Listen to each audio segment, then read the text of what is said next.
Good morning, this is Liz in the dump truck, giving you a small view of what it's like to be in no man's land, clearing out a fresh piece of land. You can see all the smoke, a little bit of flames, lots and lots of chopped up trees. I'm just sitting here waiting for the loader man to get back so we can move some dirt around. But it's a pretty easy day. A little cloudy out, a little gloomy out.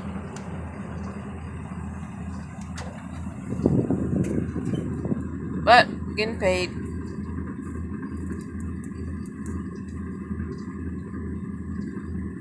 Yes, we get to play in the dirt. That's what dump truck is all about.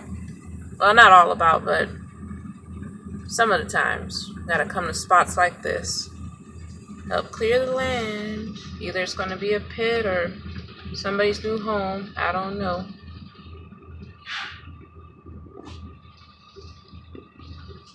So yeah, I'll come back later if there's something more interesting. And I'll show you some more things later. Bye bye.